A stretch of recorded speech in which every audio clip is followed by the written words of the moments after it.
Well, welcome to the Mindful Cranks, where using your mind is not necessarily a bad thing, and where being cranky can actually be mindful. Let's crank it up. In this episode, I had the pleasure of speaking with Dr. Sarah Shaw, who is an honorary fellow of the Oxford Center for Buddhist Studies and a lecturer for the Oxford University Department of Continuing Education. We spoke about her new book, Mindfulness, where it comes from and what it means, published in paperback by Shambala. This is a very accessible and very well-researched book, and we explored the history of mindfulness as it first appeared in the English language, the important role of memory and the oral chanting tradition in early Buddhism, to speaking about the multiple functions of mindfulness. We also touched on the significance of the Abhidharma and the Abhidharmakosha, and how mindfulness is situated and functions in these schools. Sarah draws from her decades of practicing, researching, and teaching the history of mindfulness. Sarah read Greek and English at Manchester University, where she took a doctorate in English. It was later in her career that she decided to study Pali at Oxford, and she has a deep interest in early Buddhist Pali suttas and the Abhidharma materialized meditation, the Pali chanting tradition. In addition, Sarah herself practices with the Shamatha Association of Britain. Please leave a review for the Mindful Cranks on Apple Podcast. It really does help for other listeners to find us, and I want to thank you for being a fan. Just a heads up, we will be expanding the scope of the podcast with new guests in many different fields, from parapsychology, eco-psychology, philosophy, Buddhist studies, psychedelics, research, conspirituality critics, and much, much more. So stay tuned, and I hope you enjoy this episode. Okay, well, welcome to the Mindful Cranks podcast. Today we have Sarah Shaw with us we're going to talk about her new book called Mindfulness, where it comes from and what it means, published by Shambala in 2020. So welcome, Sarah. Hello. Thank you very much for inviting me, Ron. Yeah. So obviously, I think before we start, I usually ask people a little bit about their background. And from what I read of your bio, that you've been involved in Buddhism both as a scholar and a practitioner for some time. Is that right? I became interested as a practitioner when I was at university, so that's a very long time. And then informally, I read suttas and studied Abhidharma with Lance Cousins, who was my teacher. And I was quite a long time practicing as a Buddhist before I became an academic in Buddhism. That was only about 25 years ago. Before then, I'd done my doctorate in English and used to teach English literature. So I had a complete change of career in my mid-career. Wow. And you're now a professor, a lecturer at the Oxford Center for Buddhist Studies? Well, we have a different system in the UK. I'm a fellow of the Oxford Center for Buddhist Studies, and I teach for Oxford University, but I'm not on a full-time post there. So, and I also teach an online MA in Buddhist Studies for the University of South Wales. So I have two jobs, really. Yeah. Well, maybe we could begin by asking you, what was the impetus or the motivation for writing this book? I was asked to do it, and it was quite amusing to me because I was told when I was much younger that I was probably the most unmindful person who'd ever come to a meditation class or words to that effect. So it appealed to my sense of humour, and it appealed to an interest I had been developing in just looking at what mindfulness really is in Buddhist texts. People were just talking about it so much, and for quite a while I'd been thinking I'd really like to just look at the different types of Buddhist texts and see if there was any kind of difference in how mindfulness is used and how it's just its context. And I've been thinking for a long time. And then Casey Kemp, who I knew from Oxford, actually got in touch and said, would I write a book on it? So I thought, well, that's very interesting. So it's a kind of serendipity, a meeting of two forces really got me going. I wonder if you ever get asked this question. I do. And given your background and the amount of research you've done on this already, how do you even respond to a typical question by, say, a journalist who might ask, what is your definition of mindfulness? Or what is the Buddhist understanding of mindfulness? I'm sure you get that question.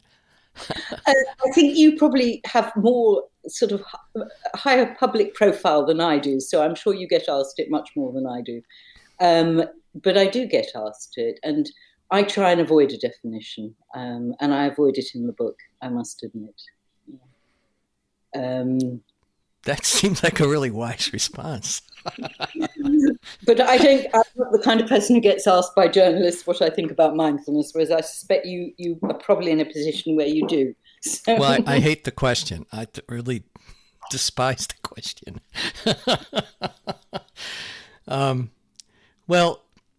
I really enjoyed your chapter the chapter that traces the history of the English translations of mindfulness, as well as the genealogy of the term itself.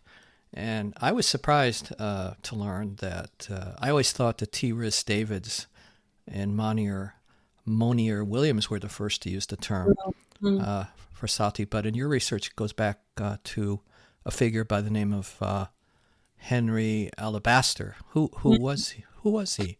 Well, he's rather interesting. I hadn't heard of him, and then I did find through a circuitous route that he had actually written an introductory book to Buddhism, and so I just thought, I'll have a look at it. And sure enough, he uses the term mindfulness, and he's rather interesting because he went to Thailand in a diplomatic capacity in sort of, I think, 1860s, 70s, and just became very popular. The prince really liked him. He really got to know local people.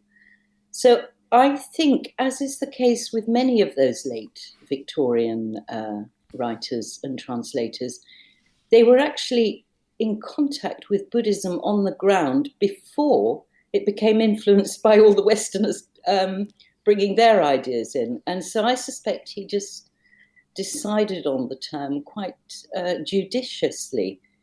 And it was pre all the sort of various Western influences of people coming and explaining Buddhism back to people in Asia. And I think he will have got something that would have been quite fresh at the time. Yeah, I also found your genealogy of mindfulness fascinating as well. And can you say a little bit why you thought this was an important undertaking to, and what were some of your historical findings on the use of the word in the English language? I thought that was really quite fascinating. Well, I did what I always do, which is I went for the Oxford English Dictionary and just looked up what the earliest usage was. And I found it fascinating. It's a very beautiful biblical passage where I think someone says, what is man? Is it an address to God? What is man that thou art mindful of him? And there was this great sense of respect and mindful in a sense of almost reverence, mutual reverence. And I thought, this is actually very beautiful. And I liked it. And I thought that the word mindful in the English language used to have that kind of sense of respect, really, and honour and mutual respect. So I particularly liked that word. And I did ask a Hebrew scholar what the word was in the original in the Bible. And it's the word zakor, which is another very interesting word, which is used for memory. And in fact, the Holocaust, a lot of the sites associated with the memory of the survivors, they use this word zachor, that you bear things in mind and just keep them, revere them almost, or remember them. And I thought that had a really nice weight to it. So I thought that was, in fact, in some ways, I found that one of the most interesting things in the book, that just by looking in the OED, I found this very early mention of mindfulness in that way. And when I looked at various historical usages of the term in English, I noticed it tended to have that weight. And that's possibly why a lot of people didn't like the term in the 20th century, because I think they associated it with going to church and having to be mindful of people in other countries or people suffering. You know, they kind of felt it was a bit, possibly a bit portentous and over heavy.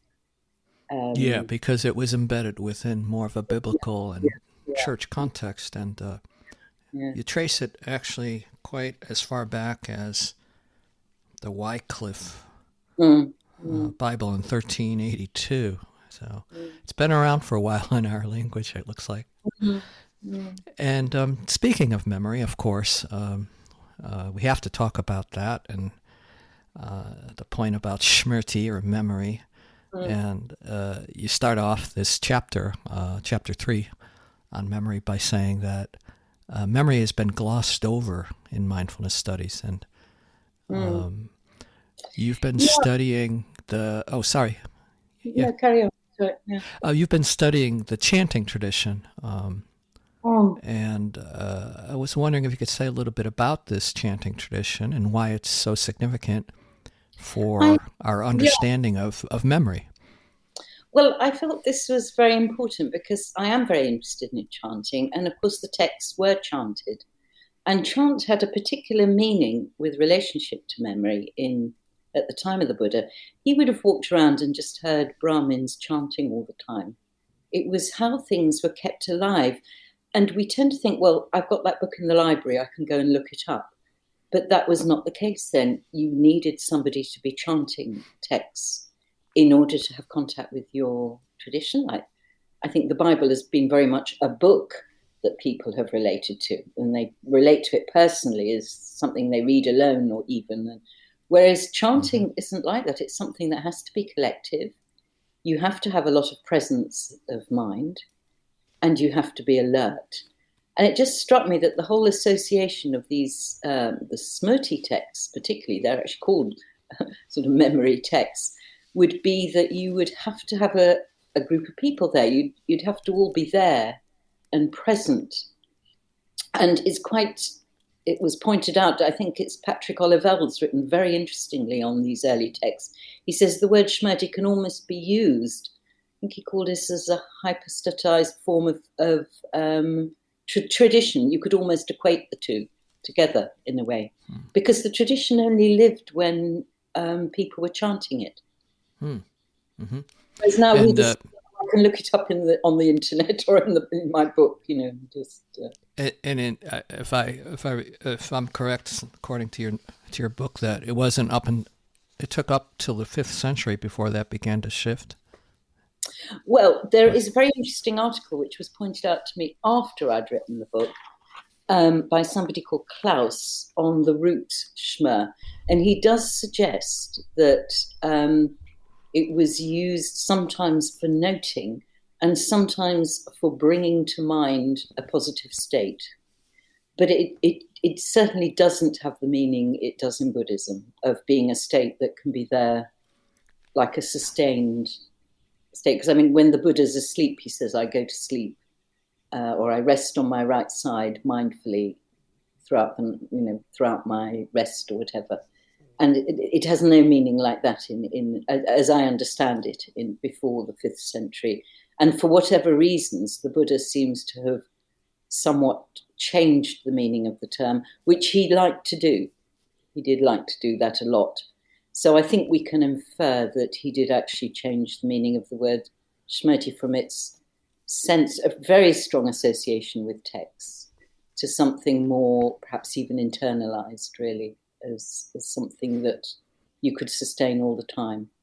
But I'm treading carefully here, because I do know in the Upanishads they do talk about smrti in consciousness, but I don't think it really acquires the same significance it does in Buddhism at all. And it certainly doesn't have that very positive connotation of something that is actively skillful and wholesome. And the Pali Canon is still chanted to this day by Southeast Asian monks, right? Mm-hmm. In various ceremonies. And so we see this meaning of the word memory shift more to alertness or awakeness as time goes on. And you then turn to looking at some of the very early Buddhist texts as well, the Group of Eights or the Group of Discourses. Mm. And I really like what you say, that mindfulness in this context is or was never presented as a standalone technique. And you use this interesting metaphor, the irrigation metaphor. I don't know if you remember writing about that. Yeah, no, it's funny because one or two of my friends, when I was discussing it with them, said, why are you going for irrigation? You know, they see it as something drier. But I actually don't. I see it as something quite watery in a way. But perhaps that's just a personal apprehension of something that's got a kind of flow about it, really. You know. And use the term, I don't know if I'm saying it right, sanya? Yes, that's what you have. Yes, yeah. Perception or cognition or apperception. And mindfulness, I sort of thought, it came to my mind, it was sort of irrigating our perceptions. It was stopping them becoming too fixed or rigid or pompous or whatever. You know, just that it would be, if you're mindful, you can't have that kind of rigidity of perception. That was my understanding. Yeah, and that seems to come up quite a bit later too, throughout other traditions and other time periods as well, this association with purification, which I think we'll get to more. I think some people also might be surprised by the linkage between faith and mindfulness. What is that? What's going on there, do you think? Well, it's often mentioned alongside in the early text, but there isn't an explicit link. I think where you get an explicit link is in the Abhidharma, which is sort of a little bit controversial. Some people aren't so keen on it. I happen to like it. So it's a sort of later Buddhist canonical genre. And it really gives a checklist of things that are present when the mind is awake and skillful. And mindfulness and faith are determinants of that mind. I mean, they sort of arise together, that when the mind is skillful, these two factors arise together. And this is much more formalized than nothing like that is stated in, I don't think, in the early text, but it is perhaps implied. And maybe going back a little bit, because I do want to spend some time on these two chapters on the Abhidharma, but I think you really did an excellent job of describing how mindfulness. Well, there's a major misconception. I think that mindfulness is some sort of standalone function, but in your book, I think you make it very, very clear that it's almost never a standalone function. Actually, that's true. I hadn't thought of it in those terms, but I think you're right. Yes, I hadn't really thought of it that way, but I think you're absolutely right that you just don't get one unit of mindfulness and nothing else. Yeah. And what can we draw from or learn from the classic text, the questions for King Milinda, in terms of the understanding of mindfulness? What do we get from that? Now, I think shall I just get the book, because there's some wording there. Sure. Yeah, I think we're referring here to chapter 5 in your book, Functions of Mindfulness. Old age, yes. The first is not drifting away, and that's apilapana, and not wobbling or not wavering. And I think this word does have some shifts in meaning historically as well, the very word apilapana. And the second one, I think, is taking up. It takes up the object. And it's like, it says it's like the advisor of a universal monarch. The advisor knows what mental states are good to cultivate and which ones are good to put aside. And I like that because it gives a sort of almost implicitly ethical discernment that operates in mindfulness, that there is a kind of an intuitive or instinctive turning away from the things that are liable to threaten it. Mm-hmm. And I rather like that, the advisor of the king who says you should go in that direction or in another direction. I thought that feels very good. I like it. And it isn't the same as being judgmental. You know, I know that's a word that is often non-judgmental. It isn't that, but it is discerning. Yes. Mm-hmm. And the idea of guarding as well, right? The guarding of function. Yeah. Well, let's turn to the Abhidharma then, because I know we had some conversations on email, but I really enjoyed this chapter. I didn't find it that technical at all, and maybe that's obviously... I'm delighted you said that, because my husband, who is actually an Abhidharma geek, he loves it. He said, you can't put that chapter in. Nobody will want to read that. So I was really chuffed when you said you'd actually enjoyed it. And you referred to the first book, I don't know if I'm pronouncing it right as well, Dhammasangani,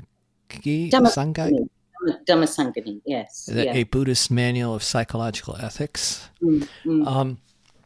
And I liked how you put it, that it's based on one triplet. I like the term triplet since I'm a blues guitar player and I use a lot of triplets. Maybe you could compose an Abhidharma riff of some kind. Yeah. Right. But it's an interesting turn in the evolution of Buddhism, isn't it? The transition into this systematized doctrine of flux and all these lists. Well, it is, but it is, I mean, this is where there is controversy. I happen to think it's there very early on in the canon. Rupert Getting, for instance, has been discussing this in some of his recent work, that if one of the canonical Nikayas, the Samyutta Nikaya, is very much like the Abhidharma method, and you do get suttas that really do sound like Abhidharma. Yeah.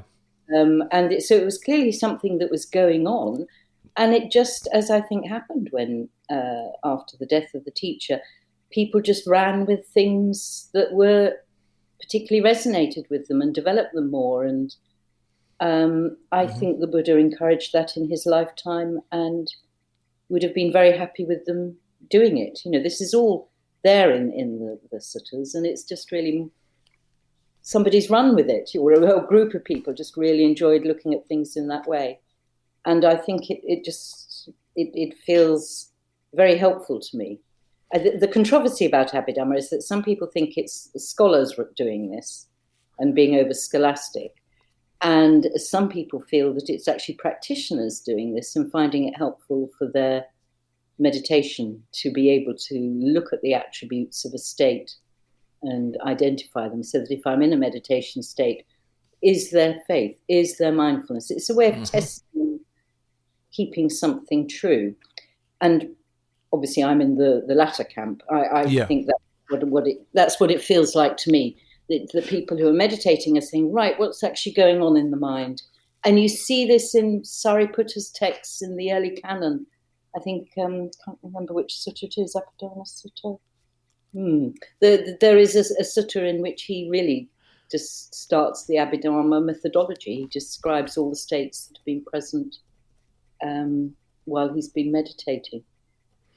Yeah, so that I agree with you that it's not just some theoretical list, but a map of a map of meditative stages or meditative phenomenological checklist of what's going on in your actual experience, system for observing and understanding the operations of mind.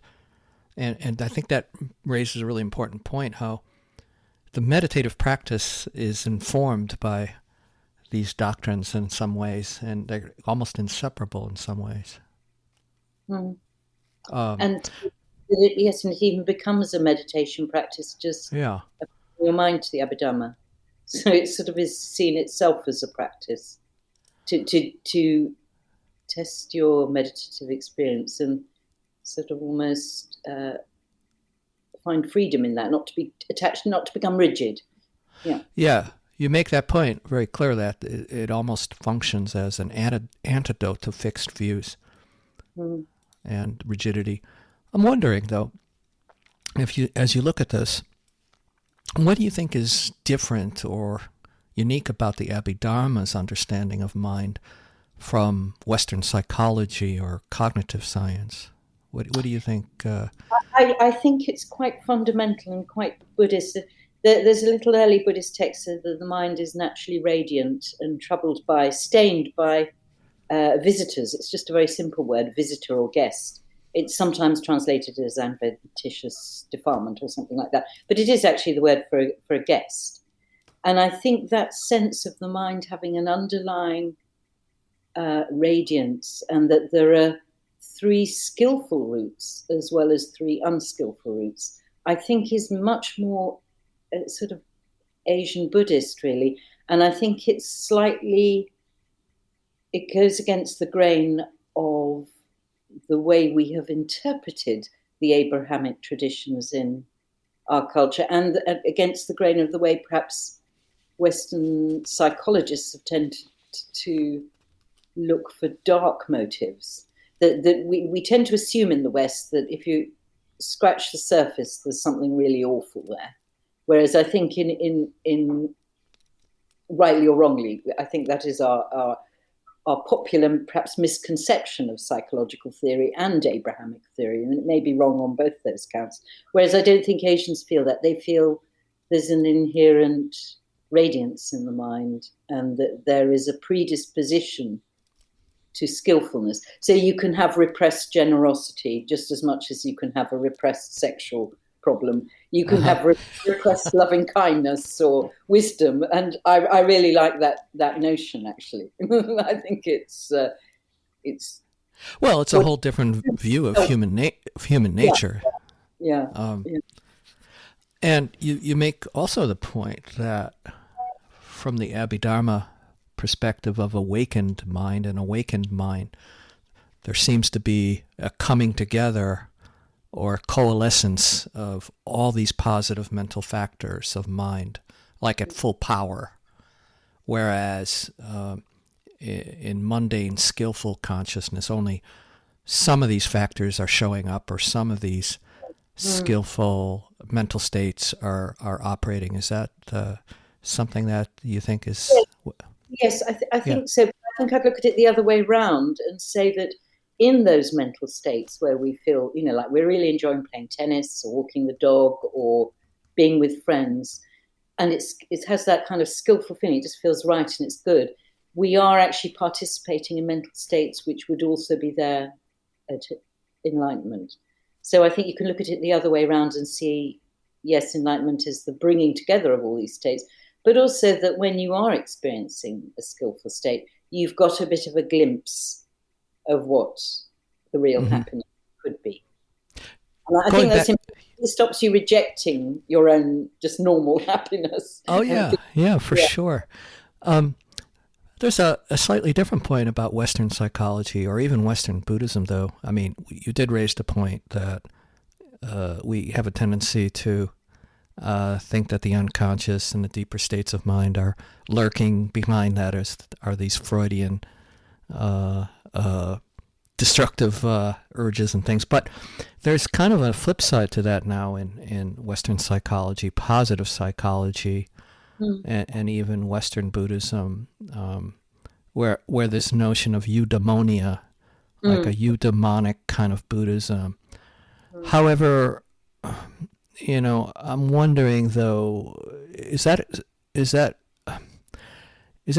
really getting at the full power of these mental factors? Because often you see sort of a good enough, like this is good enough kind of skillful consciousness, the best we can do in terms of mental cultivation.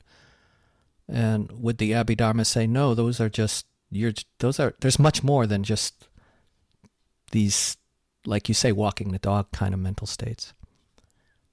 Oh, I see what you're saying. Yes, Yeah. actually, that's a very interesting point. It's a deepening, an ever deepening of that, so that that might give you the feeling, the pleasant feeling and the happiness when you're, say, in those pleasant situations at home or whatever. But it is more of that when you enter the meditation. And Yeah. there is a sense of path there. Yeah. I see what you're saying. Yes, I understand. Yeah. There's a popular book by Dan Harris called 10% Happier. It's about mindfulness. And I think the Abhidharma would say, how about 110%, not 10%? But 10% isn't bad. It's not bad. No, I'll take it. Yeah, I'll take that. But it would have a sense of path that would be ever deepening. But it's on that, so that you shouldn't. I mean, I feel that the Abhidharma suggests almost that if you feel that in daily life, that's not something to reject.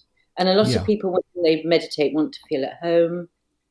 And if they know that they will have a feeling like they have when they're with their family and they're in a happy situation, it takes away the fear of sort of bizarre meditation states, and because you feel you're just coming more and more home rather than having to reject something.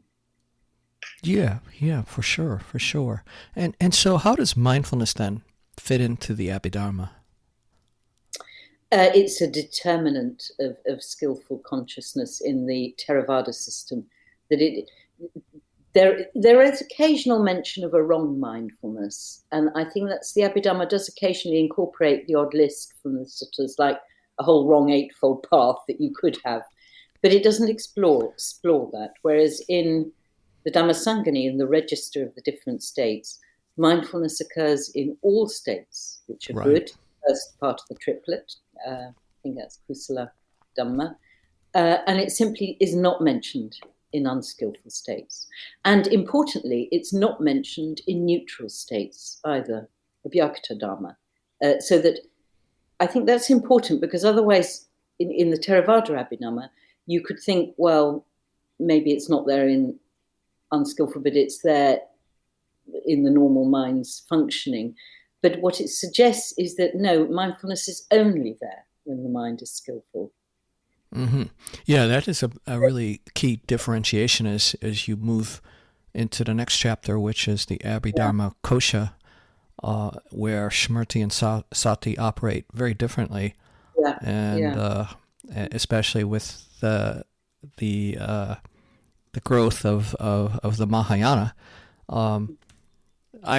I really liked your treatment of the Sarvastivada school, which you characterize as a school that was very interested in the nature of time and the nature of mind. I have a long-term interest in time. And is it here that we begin to see this notion of original purity and the luminosity of the mind, which is free of defilements? And I really like how you translate it. The Saravasta school is translated as those who expound the doctrine that all times exist, and which challenges the earlier Pali Buddhism that the past and the future do not exist, and only the present moment has ontological status. And I found that really interesting because, in a very loose way, it seems like modern mindfulness is very similar in that it privileges the present moment. And so I'm wondering if you could talk a little bit more about this major shift regarding the path, this idea of the path kind of, and the approach to the path is begins to shift quite dramatically in terms of method. Yeah, and I think I must first of all say I don't know.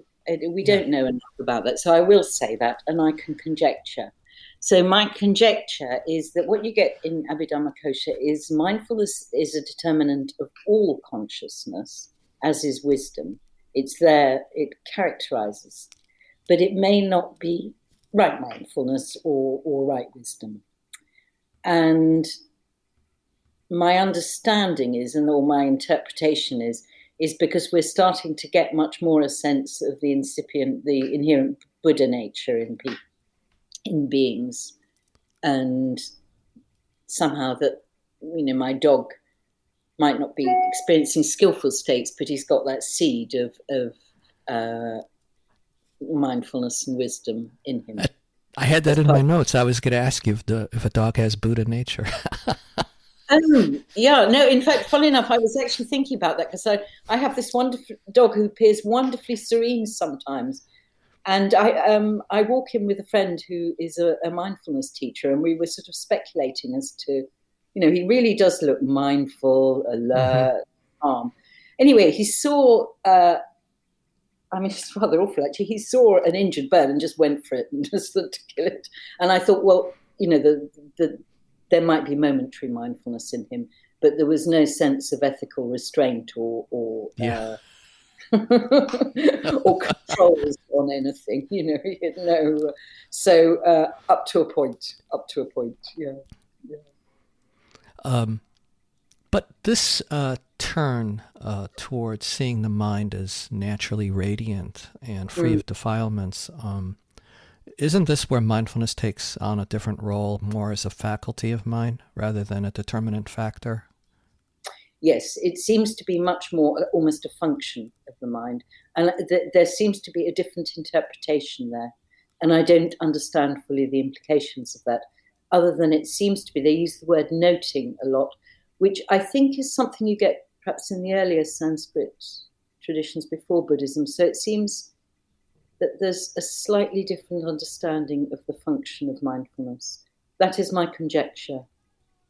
That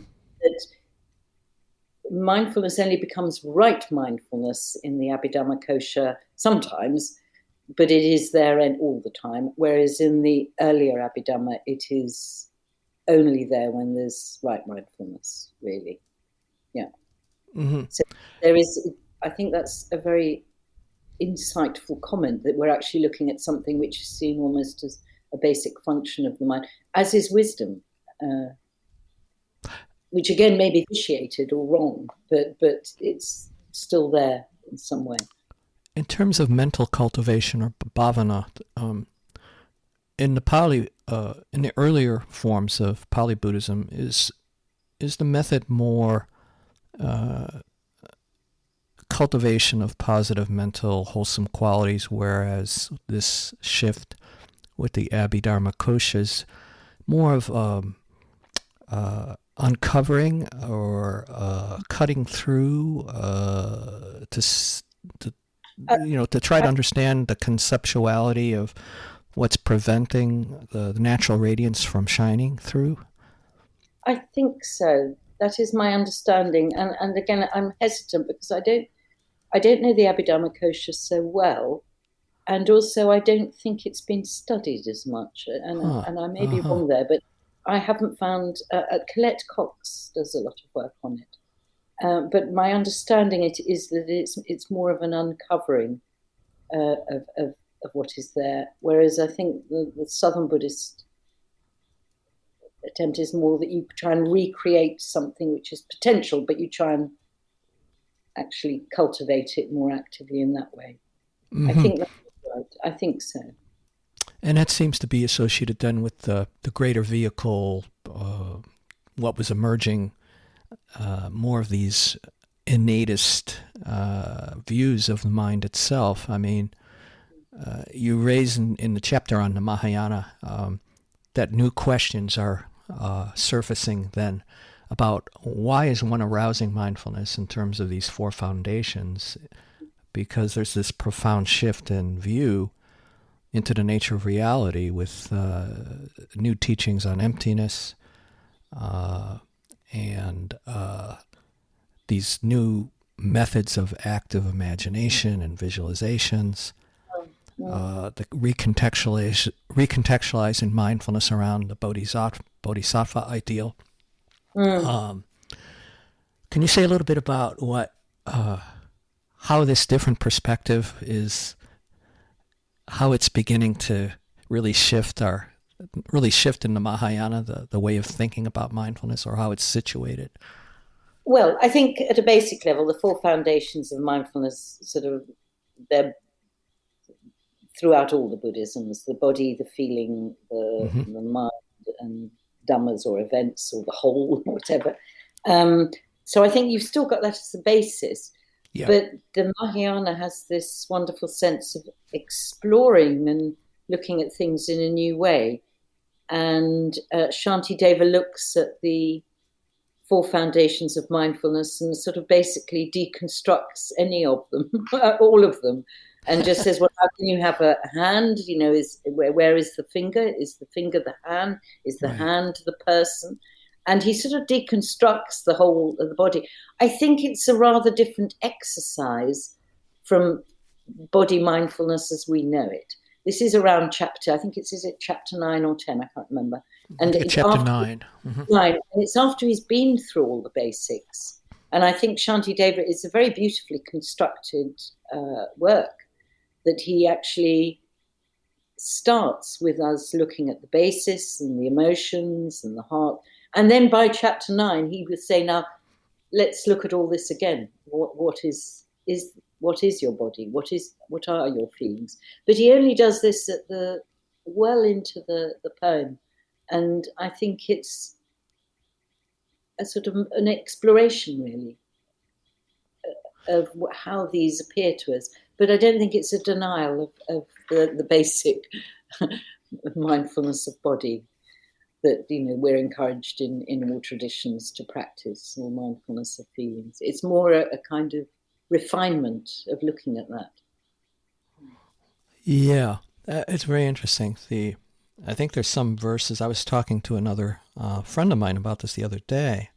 I think it was verses 84 to 86, and where Shantideva is it's almost like a practice. I mean, even though it could be read as a text, it seems like this whole deconstruction of the body ends up kind of with this insight that the embodiment is space-like, kind of a space-like emptiness which accommodates the appearance of a physical body. That's why you're not denying the idea of the middle path. We're not denying the appearances of the conventional appearance of a body. Not at all. I think it's like the early use of the mindfulness, that you can actually apply your mind repeatedly to some things which will, we get it in the Anusatis in early Buddhism, things that are auspicious, that will arouse good qualities in the mind, like the recollection of the Buddha or the Sangha. And I think he's doing something like that. He's directing his attention there. But in another work, with the training for novices, he tells them to be mindful of the person sitting next to you.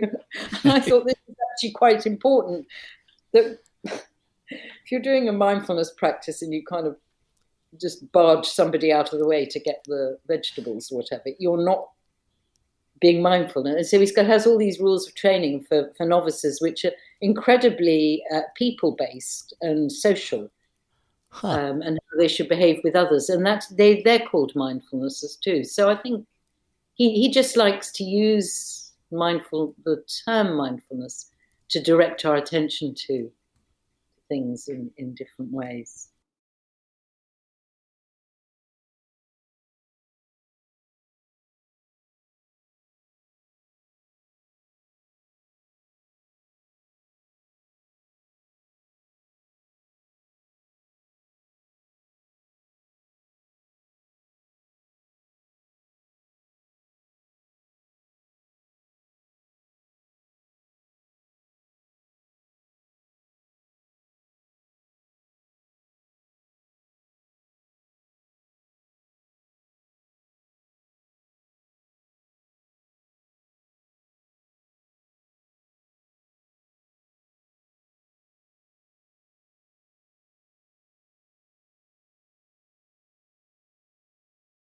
That's, I wanted to have a chapter because I think it obviously is very important, and it's right from the early days. They've always talked about breathing mindfulness. But I actually noticed that if I talk to friends who practice Vipassana meditation, they somehow talk about mindfulness in a very different way from people I know who practice in the Samatha Vipassana traditions, and I practice in a Samatha Vipassana tradition. And there's just a different feeling. And I realized that what's the kind of things that a Vipassana practitioner might feel were important was slightly different for a Samatha practitioner. I think for a Samatha meditation, the feeling of the breath is always really key to sustain that good feeling and enjoyment of the breath. It's absolutely the key to mindfulness and keeping something going. Whereas I think a Vipassana meditator would put it quite differently and see it as a much more of perhaps a bit more of a noting or an alertness. Right.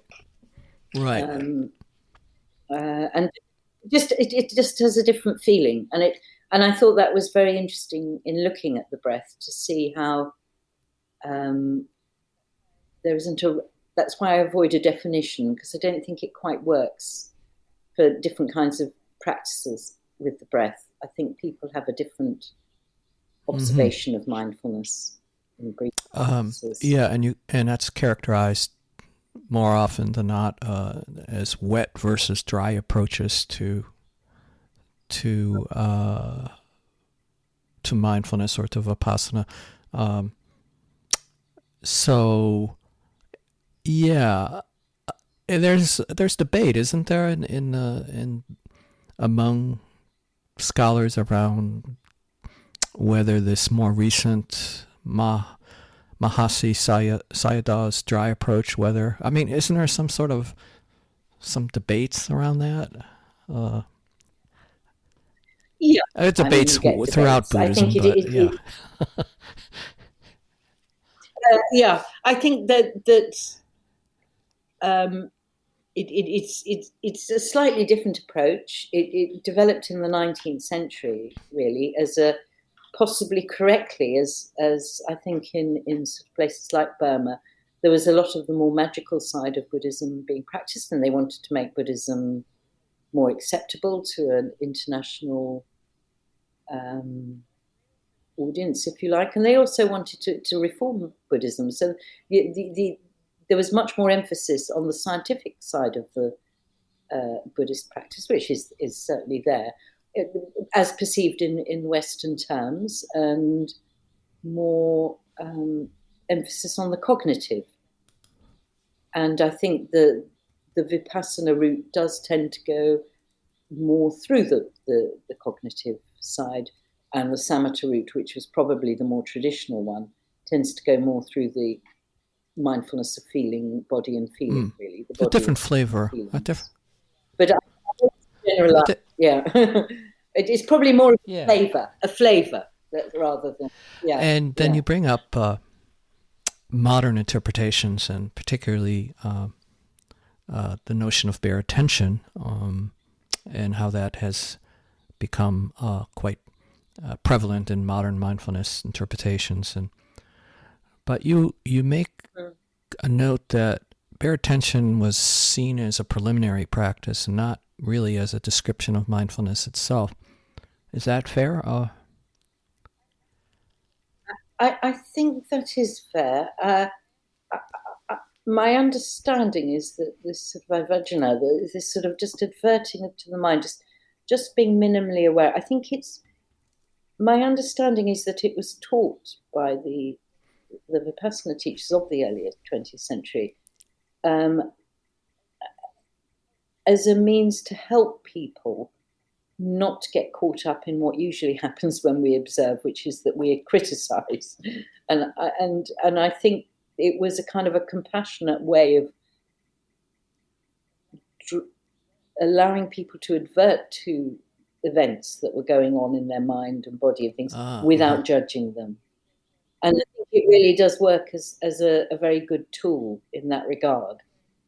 I think where possibly problems arose was when people started to say, well, is an evaluation? Does it have a qualitative judgment there? All these, and in a way, I suspect it was words bear attention were just used as a tool in a way. Like a transitional tool. Mm-hmm.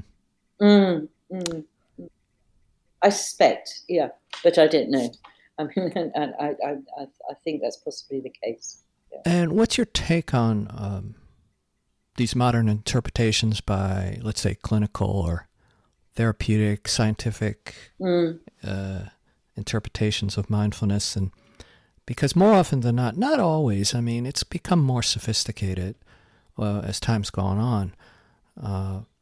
But it seems, at least from my perspective, that rather than seeing mindfulness as this multifunctional, it's become a standalone kind of, it doesn't really, it's not really viewed as sort of a function that is supported by other factors or that requires or functions as a support for other factors and vice versa. Do you think that is the case now? I think that was possibly a little bit of a problem in the early days. But, I mean, in a way, I just think, how many thousands of lives have been saved by people being taken off drugs and just given few exercises to look around and work? And I just think that's the bottom line as far as I'm concerned. I'm not disputing any kind of benefit that may be derived. No, I think you're right. I think that other factors such as clear comprehension are now being factored into scientific studies and things like that. Yeah. I think that it's quite important to have that sort of almost to bear that in mind, because if you think about it, sort of even up to 20 years ago, anybody with any problem would be given a drug. And the very notion that one might actually be able to trust one's own capacity to do a few exercises, to try a few little techniques. Maybe they are a little bit divorced and decontextualized, and I think there are problems with that. But nonetheless, that's how many thousands of lives have been saved by that? I don't know, but I would suspect it's just. I think it's wonderful, and things tend to be a bit clumsy when they first move to a new context. So I may be wrong, but my understanding is that psychologists are now incorporating more to do with the ethical and that the how you look at things, as well as whether you look with kindness or friendliness or whatever. There are more nuances coming in. I don't know. You probably know a lot more about this than I do, so I don't. I don't know. There's another area that I wasn't really planning on asking you, but I right before I got on to speak with you, I saw a Guardian piece. It was kind of a video piece on hacking. Hacking enlightenment, and it was something about using ultrasound technology to simulate enlightenment or awakening. I don't know. I haven't really looked at it that carefully, but this kind of folds into the whole neural Buddhism, or the quest for finding the neural correlates of meditation. And but the backdrop of this is, kind of a view of mind as being an epiphenomena of the brain, as kind of a physicalist assumptions which are undergirding a lot of this scientific inquiry. I'm just wondering, have you thought about this and how it? Yeah, it puzzles me because, I mean, if you have a physiological effect, there is not necessarily a causal relationship that has to come from the body.